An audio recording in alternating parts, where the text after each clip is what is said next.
Power ಟಿವಿಯಲ್ಲಿ ಲೋಕಸಭಾ ಚುನಾವಣಾ mega survey ನಡೀತಾ ಇದೆ. ಕಾಲ್ ಮಾಡಿ ವೋಟ್ ಮಾಡಿ ಮೂಲಕ ಮೆಗಾ ಸಮೀಕ್ಷೆಯನ್ನು ನಡೆಸಲಾಗ್ತಾ ಇದೆ. ಇಂದು ವಿಜಯಪುರ ಲೋಕಸಭಾ ಕ್ಷೇತ್ರದ ಜನಮತ ಕಾಲ್ ಮಾಡಿ ವೋಟ್ ಮಾಡಿ ನೀವು ಕೂಡ ನಿಮ್ಮ ಆಯ್ಕೆಯನ್ನು ತಿಳಿಸಬಹುದು.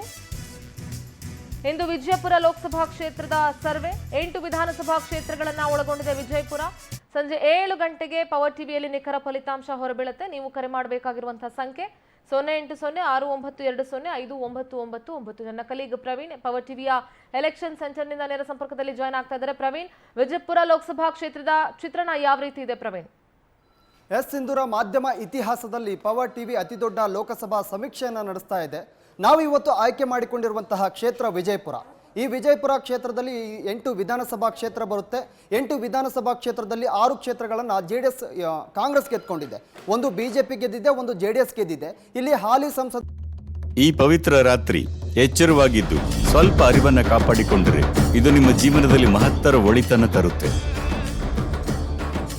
ಆದಿಯೋಗಿಯ ಅನುಗ್ರಹದಲ್ಲಿ ಶಕ್ತಿಯುತಗೊಳಿಸಿದ ರುದ್ರಾಕ್ಷವನ್ನು ಉಚಿತವಾಗಿ ಮನೆಗೆ ತಲುಪಿಸಲಾಗುವುದು. SMS ಮೂಲಕ ನೋಂದಣಿಗಾಗಿ 8300 ಮಿಸ್ ಕಾಲ್ ನೀಡಿ. ಇದು ನಿಮ್ಮೆಲ್ಲರಿಗೂ ಕೇವಲ ಜಾಗರಣೆಯ ರಾತ್ರಿಯಲ್ಲ, ಜಾಗೃತಿಯ ರಾತ್ರಿ ಆಗಬೇಕು.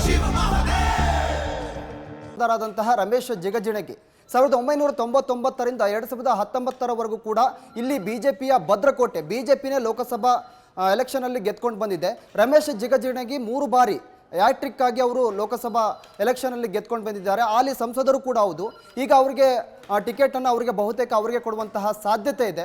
ಮತ್ತೊಂದು ಕಡೆ ಇನ್ನು ಬಿಜೆಪಿಯಿಂದ ಯಾರು ಆಕಾಂಕ್ಷಿಗಳು ಇದ್ದಾರೆ ಲೋಕಸಭಾ ಎಲೆಕ್ಷನ್ಗೆ ಸ್ಪರ್ಧಿಸೋದಕ್ಕೆ? ರಮೇಶ್ ಜಿಗಜಿಣಗಿ ಇದ್ದಾರೆ, ಮತ್ತೆ ಬಾಬು ರಾಜೇಂದ್ರ ನಾಯಕ್ ಇದ್ದಾರೆ, ಮಹೇಂದ್ರ ಕುಮಾರ್ ಇದ್ದಾರೆ, ದೇವಾನಂದ್ ಚೌಹಾಣ್ ಇದ್ದಾರೆ. ಇವರು ಆಕಾಂಕ್ಷಿಗಳು. ಇನ್ನು ಕಾಂಗ್ರೆಸ್ನಲ್ಲಿ ನಾವು ನೋಡ್ತಾ ಹೋದಾಗ ರಾಜು ಅಲಗಾರ್ ಇದ್ದಾರೆ, ಮತ್ತೆ ಕಾಂತ ನಾಯಕ್ ಇದ್ದಾರೆ, ಅರ್ಜುನ್ ರಾಥೋಡ್ ಇದ್ದಾರೆ. ಇವರು ಕಾಂಗ್ರೆಸ್ ಅಲ್ಲಿ ಆಕಾಂಕ್ಷಿಗಳು. ಮತ್ತೊಂದು ಕಡೆ ಅಲ್ಲಿ ಸ್ಥಳೀಯ ಭಾಗದಲ್ಲಿ ಹೇಳ್ತಾ ಇರೋದು ಕಾಂಗ್ರೆಸ್ ಅಲ್ಲಿ ಅಭ್ಯರ್ಥಿಗಳ ಗೊಂದಲ ಇದೆ. ಯಾರನ್ನ ಅಲ್ಲಿ ಲೋಕಸಭೆಗೆ ಇಳಿಸ್ತಾರೆ ಅನ್ನೋದು ಕಾಂಗ್ರೆಸ್ ನಿರ್ಧಾರವನ್ನು ಮಾಡಬೇಕು. ಮತ್ತೆ ಅಲ್ಲಿ ಪ್ರಬಲ ಆಕಾಂಕ್ಷಿಗಳ ಕೊರತೆ ಇದೆ. ಹೀಗಾಗಿ ಬಿಜೆಪಿಯ ಭದ್ರಕೋಟೆ.